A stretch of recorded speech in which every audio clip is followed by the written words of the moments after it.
going to summer school. Summer school.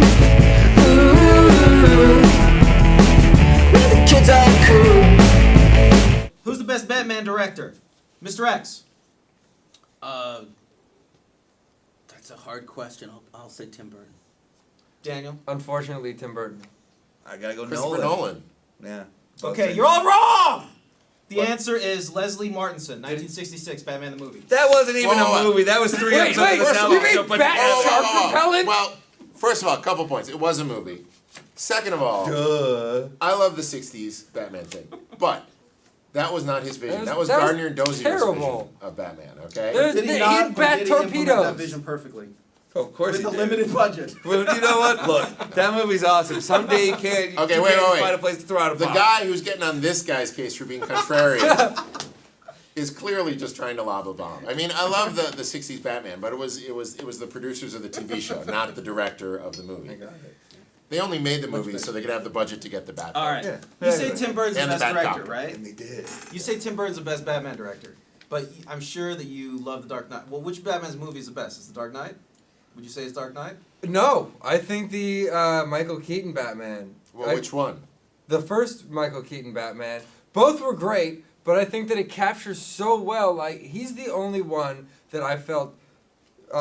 Christian Bale did great as Bruce Wayne and Batman, but Michael Keaton was just such a perfect Bruce Wayne and a perfect Batman. And I thought that it was done so well. They had the quick, origin in the beginning. Yeah, they messed with the Joker a little bit, but it's like, I just thought that it was well done and a very well, comic book movie brought together. I don't know. It still took place in this very sort of pulpy, not quite realistic. But I comic like book that because universe. when I see a comic book universe, I don't want it to be real. I don't care about the one guy that's a superhero in real life. To me, it's like it's the fun of this world. But it's the same reason why I like fantasy movies, and Lord of the Rings would be boring if it was about a midget going through New York City.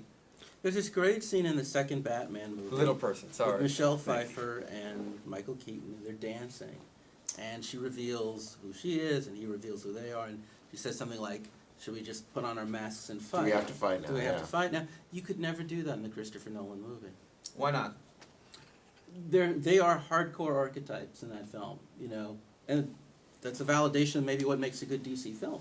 But, I never see Kristen Bale crack a smile Yeah. in that whole movie. He is one serious Bruce Wayne. Michael Keaton is Michael Keaton. He just happens to be playing Bruce Wayne. He's crafting a character. He's crafting a person who might exist in the real world. He's fleshing him out. And again, it's not like the comic book, but it does Well, make for a for- good movie.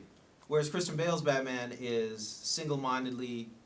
He's Well, single-mindedly he's still pursuing- Batman. That's way even more the when real he's world, Bruce though, Wayne. because it acknowledges the fact if you are trying to be Batman in the real world, you are a little screwed up in the head, and I mean, there's just no getting around that. Somebody in the real world who dresses up in like armor and fights bad guys has issues, and that's what I like about the Dark So Knight. you like to see your comic book movies realistic. I don't know. I mean, I like Dark Knight's my favorite, but they raise some good points. This lightning I- round is going on way too Yeah. long.